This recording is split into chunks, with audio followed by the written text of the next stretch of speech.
मोदी तो हमारे जो जीवित आदमी है, हमारे बच्चों के हक छीनने के बैठा है, कैसे दे देंगे? तो ये जो बनावटी फूल लेके घूम रहे हैं, जिसको ये कमल का फूल कहते हैं, वो धूल धूल के सिवा कुछ नहीं है, जुमला और धूल है, इसके सिवा कुछ नहीं है। सबसे पहले मैं नारा लगाता हूँ जय जवान जय किसान। जो आज़ादी का सबसे बुलंद नारा था वो यही था, जय जवान जय किसान। और उसी काम में हमारे जो किसान जत्थेबंदियाँ हैं दिन रात लगी हुई हैं, और उसी की मेहनत का परिणाम है कि पूरा देश आज एक छत के नीचे है। किसान, हमारे हर स्टेट से किसानों का रिस्पांस अच्छा मिल रहा है, वो बढ़ चढ़ कर कंधा से कंधा मिलाकर आंदोलन में आ रहे हैं। सामाजिक लोग, आध्यात्मिक लोग और जो अपने संस्कार से जुड़े हुए लोग हैं, अपने किसी भी क्षेत्र से जुड़े हुए लोग हैं, यहाँ तक के जो वर्ग है, कमेरा वर्ग है और लोकतंत्र का चौथा स्तंभ है, उनके भी कुछ जो पार्ट हैं वो हिस्सेदारी निभा रहे हैं, कुछ छोटा त्याग करके, बड़ा त्याग करके।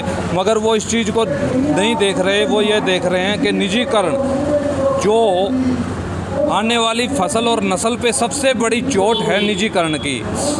अमेरिका और स्पेन में ये फार्मूला जब वहाँ इतनी हाईजेंट्री कंट्री में फेल हो गया, तो ये फार्मूला यहाँ इंडिया में कैसे बन सकता है, कैसे कामयाब? इसको कामयाब नहीं होने देंगे। ये फार्मूला का हम ईंट का जवाब पत्थर से देंगे। इस फार्मूले को इंडिया में नहीं लागू होने देंगे, चाहे जो कुछ भी हो जाए, चाहे कितनी बड़ी कुर्बानी देनी पड़े। हमारा किसान जाग चुका है और मजदूर जाग चुका है। इसके अंदर हमारी 70% जनरेशन जो है वो हमारे किसान और मजदूर की है, और ये जो है उम्मीद भरी निगाहों से इस आंदोलन की तरफ देख रहे हैं कि ये आंदोलन से जो चिंगारी निकलेगी, इस आंदोलन से जो शोला निकलेगा, वो अपने आप में एक दुनिया का 8वां अजूबा होगा। आप बताइए, करोड़ों रुपए की फंडिंग पीएम राहत कोष में कोरोना के नाम से हुई। ये मजदूर है, इनमें से एक भी मजदूर आदमी ये नहीं कह सकता कि मेरे खाते में आया है। आप पूछ लीजिए अगर उनके खाते में कुछ आया है। जब ये मजदूर जहाँ पे खड़ा होकर कह रहा है कि मेरे खाते में नहीं आया है, तो वो फंड गया कहाँ पे? इनका कृषि मंत्री हरियाणा का जेपी दलाल, वो ये बोलता है ये मरने के लिए हैं, घर में भी मरते या वहाँ बॉर्डर पे मरते हैं। अरे पहले तो तुम अपनी जबान को लगाम दो और बोलना सीखो, और किसी बढ़िया डॉक्टर से, बड़े डॉक्टर से अपने दिमाग का इलाज कराओ। तुम्हें परिभाषा वो हम बताएंगे किसान का सम्मान क्या है और कैसे सम्मान किया जाता है, हमारे देश के मजदूर का कैसे सम्मान किया जाता है, ये हमें सिखाएंगे। इनकी गिरी हुई बातें कोई भी स्टैंड नहीं है। अभी ये अपने सवालों का जवाब ही नहीं है इनके पास। ये किस मुंह से बात करेंगे? इस किसान से बात करनी पड़ेगी, इस जवान से, मजदूर से बात करनी पड़ेगी, और ज़मीन पे आना पड़ेगा। हम मजबूर कर देंगे, पूरे देश का किसान एक छत के नीचे आएगा और इस बात के लिए मजबूर कर देगा। और आपके माध्यम से मैं देश को ये भी बताना चाहता हूँ कि जो एमएलए, एमपी और राज्यसभा के हैं, अगर ये पेंशन छोड़कर वहाँ पे इस्तीफा दे के नहीं आते हैं तो इनका भी टोटली बहिष्कार कर दिया जाएगा। लोग सभी आप भी जानते हैं इस बात को। जो मीडियम जो हमारा है जाती है, जो बसों जो मीडियम है, वो टोटल किसान से जुड़ी हुई है। किसान कमज़ोर हो गया तो सारे कमज़ोर होंगे ही होंगे। ठीक है, मैं किसान की जेब में पैसा रहेगा तभी वो मार्केट जाएगा ना खरीदने। मार्केट जाएगा तो दुकानदारों को पैसा आएगा, फिर दुकानदार आगे खर्चेंगे। ये तो एक चैन सिस्टम है ना। नंबर 2, जो सर ने बात करी है कि अगर वही गेहूं स्टॉक हो गया, आटा तो व्यापारी को भी खाना है ना, रोटी तो व्यापारी भी, वो कोई और चीज़ तो खाएगा नहीं, पैसा नहीं खाएगा, खाना तो खाएगा ना। रोटी तो गेहूं की ही बनेगी, किसी और चीज़ की रेडीमेड रोटी अभी तक तो बनी नहीं, किसी विज्ञानी ने नहीं बनाई, वो तो आटे से ही बनेगी। अगर आटा ही उनके हाथ में चला गया, वो अपनी मर्जी से बेचें। किसान तो फिर भी कहीं ना कहीं से, मतलब ठीक है, 2 बोरे रख लेगा, लुको के अपने पास रख लेगा, स्टोर कर लेगा किसी ना किसी तरीके से भी। व्यापारी का क्या करेगा? उसने तो आटा खरीद के लाना है ना।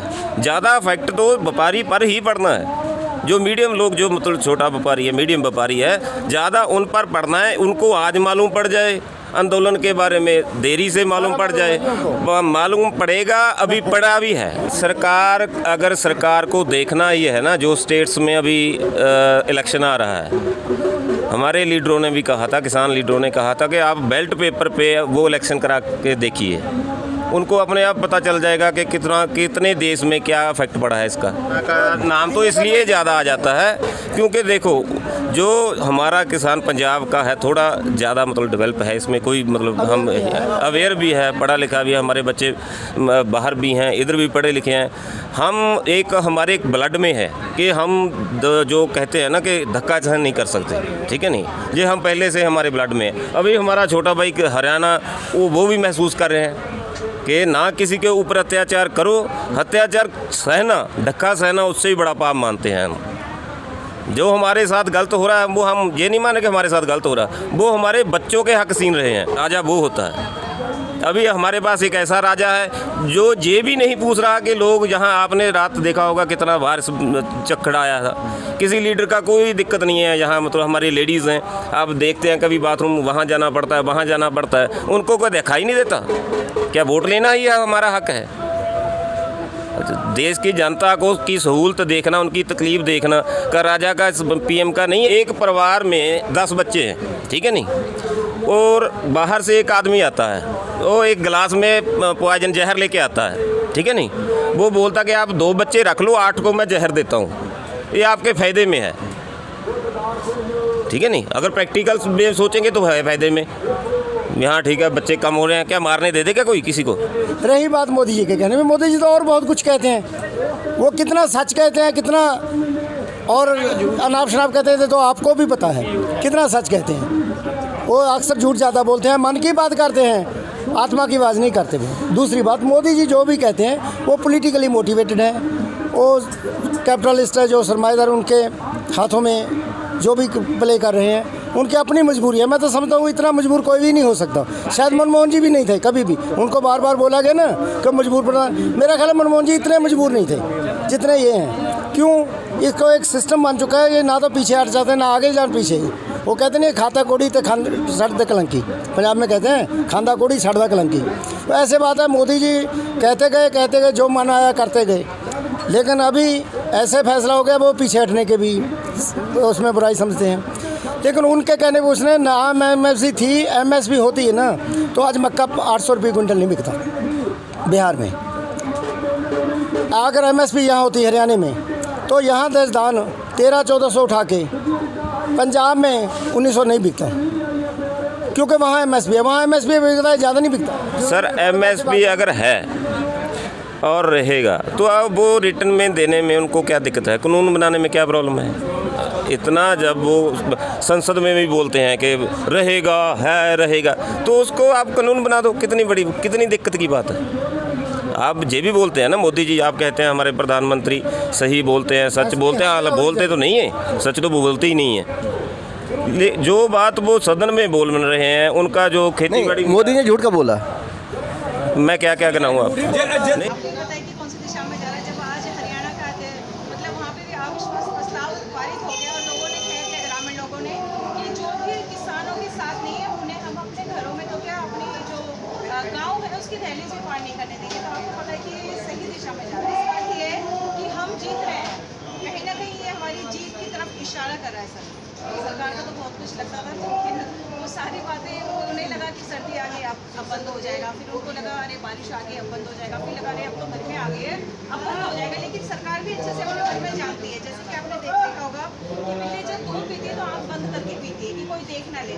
लेकिन सरकार की सारी काली करतूतें हम लोग अच्छे से देख रहे हैं और किसानों को क्या, आम जो जनता है उसको भी समझ में आ रहा है। जैसे मैं दिल्ली से, मैं खुद 90 दिन से आ रही हूँ, अपनी नौकरी छोड़ दी है और एक ये भावना है कि नहीं तो किसानों की बातें नहीं, हम जैसी जो मिडिल क्लास महिला है जो दिल्ली से मैं खुद जुड़ी हुई हूँ, पढ़ी लिखी तबके से बिलोंग करती हूँ, तो हम सबको पता है कि यहाँ गलती, यहाँ सिर्फ किसानों की बातें नहीं है, ये हम सब जन आंदोलन है और ये हम सभी के जो आम नागरिक है उनसे भी जुड़ी हुई बातें हैं। सर अच्छे दिनों का वादा था, कहाँ तक कामयाब हुआ? सर अच्छे दिनों का वादा था, लेकिन अच्छे दिन तो हमने देखे नहीं है। जहाँ पे हमें बोला गया कि हिंदू मुस्लिम जो हमारी एकता है और अन्य धर्मों की, तो धर्मों का खेल को लेकर राजनीतिक रंग में रंगा जाता कहीं ना कहीं। अब ये बताइए कि यहाँ पर जब ईश्वर ने हमें सभी को एक बना के भेजा है, अच्छे दिन तो तब आएंगे ना कि आप धर्म की बात नहीं छोड़ के आप शिक्षा की बात कीजिए, आप बेरोजगारी की बातें कीजिए, आप गरीबी तबके से जुड़ी हुई बात कीजिए, आप किसानों की हक की बातें कीजिए।